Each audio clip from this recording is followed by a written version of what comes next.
마태복음 16장 1절에서 12절까지 있는 말씀을 갖고 믿음이 없는 자와 적은 자라는 제목으로 같이 말씀 나눠보겠습니다. 말씀 읽어드리겠습니다. 바리새파 사람들과 사두개파 사람들이 예수를 시험해 보려고 왔다. 그들은 예수를 보고 하나님께로부터 왔다는 증거로 기적을 보여달라고 하였다. 그러자 예수께서 말씀하셨다. 너희는 해질 무렵에는 하늘이 붉은 것을 보니 내일은 날씨가 화창하겠구나 하고 말한다. 또 동틀 때에는 하늘이 붉고 구름이 많이 낀 것을 보니 오늘은 날씨가 굽겠구나 하고 말한다. 너희는 이렇게 하늘을 보고 날씨가 어떨지는 알면서 이 시대의 표적은 볼 줄 모르는구나. 악하고 믿음이 없는 세대가 표적을 찾는다. 하지만 너희 세대에게는 요나의 표적 말고는 아무 표적도 보여주지 않을 것이다. 이 말씀을 하신 뒤 예수께서는 그들을 떠나가셨다. 예수의 제자들은 호수 건너편으로 가면서 빵을 가져가는 것을 잊었다. 그런데 예수께서 제자들에게 이렇게 말씀하셨다. 바리새파와 사두개파의 누룩을 조심하고 경계하여라. 제자들이 서로 수군거리며 말하였다. 우리가 빵을 가져오지 않아 저런 말씀을 하시는 모양이다. 예수께서 제자들이 무슨 말을 하는지 아시고 이렇게 말씀하셨다. 믿음이 적은 자들아, 어찌하여 빵이 없는 것을 가지고 너희끼리 수군거리냐? 아직도 모르겠느냐? 빵 5개로 5,000명이나 된 사람을 먹인 일을 벌써 잊었느냐? 먹고 남은 것을 너희가 여러 광주리에 모아 담지 않았느냐?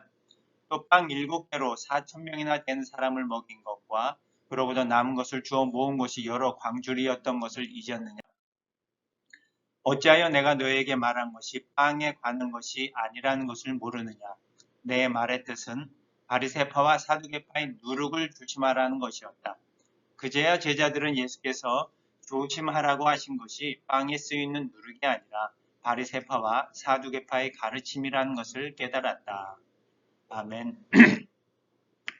네, 오늘 본문의 말씀에는 두 부류의 사람들이 나옵니다. 오늘 슬라이드에 나와 있는 것처럼 바리새인들과 사두개파 사람들 한 부류, 그리고 제자들이 또 한 부류, 그리고 그 두 부류에게 말씀하시는 예수님이 계십니다. 그런데 이 두 부류를 우리가 또 다른 키워드로 각 부류를 부를 수 있는데 바리새인들과 사두개인들은 우리가 믿음이 없는 자들이라고 부를 수 있고 또 제자들은 믿음이 적은 자들이라고 부를 수 있습니다. 오늘 본문 가운데서 예수님께서 이 두 부류의 사람들을 그렇게 부르신 것입니다. 한쪽은 믿음이 없는 자들, 또 한쪽은 믿음이 적은 자들. 이 두 부류의 사람들을 예수님께서 그렇게 부르신 이유가 있었고 또 이 두 부류의 사람들이 가지고 있는 특징들이 있습니다. 그런 부분들을 오늘 살펴보면서 우리에게 주시는 말씀의 은혜를 한번 이 아침에 같이 나눠봤으면 좋겠습니다. 바리새인들과 사두개인들인데요. 이 사람들을 예수님께서는 믿음이 없는 자들이라고 부르셨습니다. 오늘 본문 4절에 보니까 악하고 믿음이 없는 세대라고 하면서 그들이 표적을 찾고 있다라고 말씀하십니다. 그들은 우리가 4절과 5절의 말씀을 같이 읽어보면 그 행간에 있는 의미를 우리가 한번 파악할 수 있습니다. 이 부류들이 예수님께 와서 예수님을 시험하려고 표적을 요구하였는데 예수님께서는 요나의 표적 말고는 아무 표적도 보여주지 않을 것이다 하시고 이 말씀을 하신 뒤에 예수께서는 그들을 떠나가셨다라고 말씀하시고 5절에 보니까 예수의 제자들은 호수 건너편으로 가면서 빵을 가져가는 것을 잊었다. 이 4절과 5절 사이의 말씀 통해서 우리가 어떤 것을 알 수 있냐면 지금 예수님과 이 부류의 사람들이 있는 곳에서는 어떤 일이 일어났냐면 저희가 지난 시간에 나누었던 칠병이어의 사건이 있었어요. 3일 동안 사람들이 예수님한테 와서 모든 수많은 병자들을 데리고 와서 예수님이 3일 동안 그들을 다 고쳐주시고 그들을 보낼 때 너무 안타까워서 그들에게 가지고 있는 빵 7개와 물고기 몇 마리를 갖고 그 4,000명이나 되는 사람들 다 먹이신 거거든요. 그리고 나서 이 바리새파와 사두개인 사람들도 아마 그 무리 안에 섞여 있었던 것 같아요. 그리고는 이 사람들이 예수님께 와서 표적을 요구하니까 예수님이 그 사람들에게 요나의 표적 말고는 아무 표적도 보여주지 않겠다고 말씀하신 다음에 그들을 떠나셨어요. 그리고 나서 제자들과 함께 호수 건너편으로 가는 장면이 오늘 이 장면입니다. 그렇다면 우리가 알 수 있는 것은 이 바리새파와 사두개 사람들도 분명히 그 산에서 이루어진 놀라운 부흥의 시간에 같이 참여하고 있었고 예수님께서 수많은 병자들을 고쳐주신 것을 다 눈으로 보았고 그리고 예수님이 주신 그 빵을 실제로 먹은 사람들이거든요. 그렇게 수많은 표적과 기적들을 보았고 경험했는데도 예수님한테 와서 우리에게 표적을 보여달라.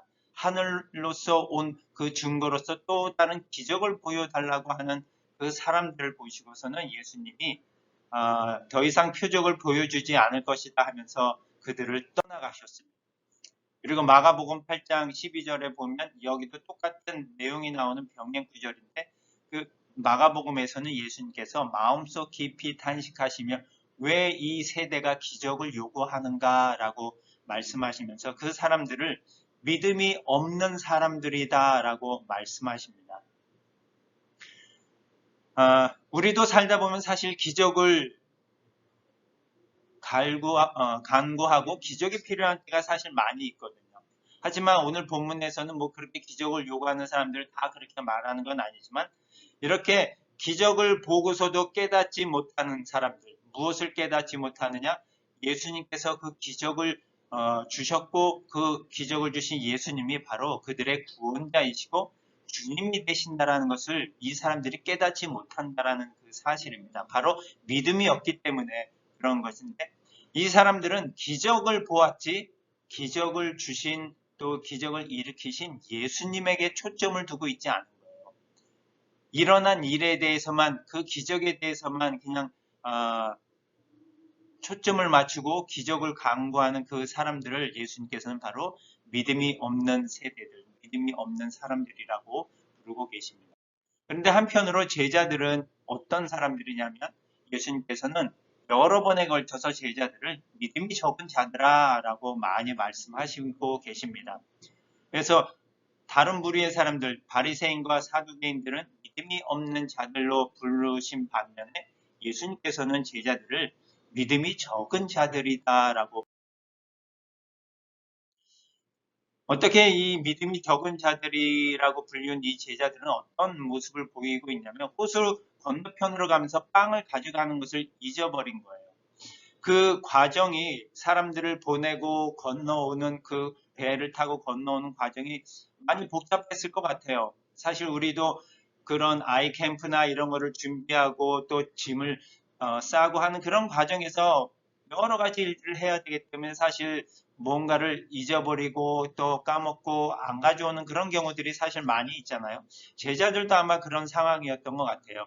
4,000명이나 되는 사람들을 먹이고 나서 이제 그 사람들을 보내는 과정에 또 바리새인들과 사두개 사람들하고의 그런 또 논쟁하고 있는 과정에 배를 타고 오면서 보니까 빵을 안 가져온 거예요. 많은 광주리에 빵을 갖고 있었는데 그런데 마가복음에 보면 빵이 하나밖에 없다라고 나와 있거든요.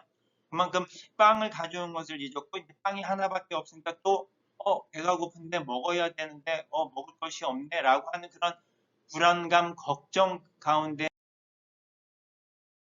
아니 도대체 누구 책임이야? 누가 이거 담당하고 있었는데 왜 가져오지 못한 거야? 라고 하면서 서로 책임을 회피하고 누구의 책임이네 아니네라고 서로 다투고 있는 그런 모습을 보여주고 있습니다. 사실 전형적인 우리의 모습이 바로 이 제자들의 모습을 통해서 보여지고 있는 거거든요. 이렇게 연약한 제자들, 예수님과 함께 살아가고 있는 제자들도 이렇게 연약한데 하물며 우리는 얼마나 더 연약한 존재들이겠습니까? 이런 제자들에게 예수님께서 바리새파와 사두개파의 무릎을 조심하여라 라고 말씀하시니까 이 제자들이 예수님의 그 말씀을 이해할 수가 없는 거거든요. 어떻게 이해를 하냐면 우리가 빵을 가지고 오지 않아서 예수님이 저렇게 말씀하셨나? 라고 하면서 오히려 제자들끼리 더 수근수근거리면서 서로 비난을 하고 논쟁을 하고 있는 그런 모습입니다. 그러자 예수님께서 분명하게 말씀하십니다. 빵 5개로 5,000명을 내가 먹였고 빵 7개로 4,000명을 먹였 그 사실을 너희는 잊었느냐라고 하면서 믿음이 적은 제자들에게 그렇게 예수님이 베푸신 기적들을 경험하면서도 깨닫지 못하는 그 제자들을 예수님께서 나무라고 계십니다. 바로 영적으로 무지한 그 제자들의 모습입니다. 예수님께서 어찌하여 내가 너희에게 말한 것이 빵에 관한 것이 아니라는 것을 모르느냐. 예수님의 말씀을 듣지만 사실 제대로 이해하지 못하고 깨닫지 못하는 모습들이 제자들뿐 아니라 우리의 모습들인 거거든요. 예수님의 말씀이 무엇을 의미하는지 관심이 없고 우리는 그냥 빵에만 관심이 있고 기적에만 관심이 있기 때문에 예수님이 하고자 하시는 그 말씀의 본질과 깊이를 우리가 따라갈 수가 없는 거거든요. 제자들이 바로 믿음이 적은 제자들이고 하지만 또 다른 부류의 사람들은 믿음이 없는 사람들이라고 말씀하시면서 믿음이 적은 이 제자들에게는 어떤 일이 일어나냐면 12절에 보니까 그제서야 제자들은 예수님께서 하신 그 빵에 쓰이는 누룩이 아니라 바리새파와 사두개파의 그 잘못된 가르침이라는 것을 깨달았다라고 말씀하십니다. 적어도 희망이 있는 것은 믿음이 적은 우리들에게는 언젠가는 그 예수님의 말씀이 무엇인지를 깨달을 수 있다라는 희망이 있다라는 사실입니다. 하지만 믿음 일이 일어나셨냐면 예수님께서 그냥 그 사람들을 떠나가셨다라고 말씀하십니다. 이것이 믿음이 없는 자들과 믿음이 적은 자들의 큰 차이입니다. 우리는 믿음이 없는 자가 아니라 믿음이 적은 자들이고 하지만 희망이 있는 것은 언젠가는 우리에게 들려주신 이 말씀을 통해서 생명의 말씀을 통해서 생명을 얻고 예수님이 우리의 주님이라고 하는 사실, 예수님이 가르치는 그 말씀을 깨닫고 나아갈 수 있다는 그런 사실입니다. 이러한 희망 하나를 갖고 매일매일 우리에게 주어지고 또 우리에게 주신 그 말씀을 읽고 묵상하고 나아갈 때에 우리의 믿음이 조금씩 자라가는 것들을 우리가 경험하고 또 그것을 통해서 예수님이 우리에게 주신 말씀이 무엇인지를 깨달아 알아갈 수 있을 것입니다. 매주 수요일 아침마다 모이고 또 매일 아침마다 나누는 말씀들을 통해서 우리가 제자들처럼 우리의 믿음이 조금씩 자라가는 저와 여러분들 모두가 되었으면 좋겠습니다. 기도하시겠습니다.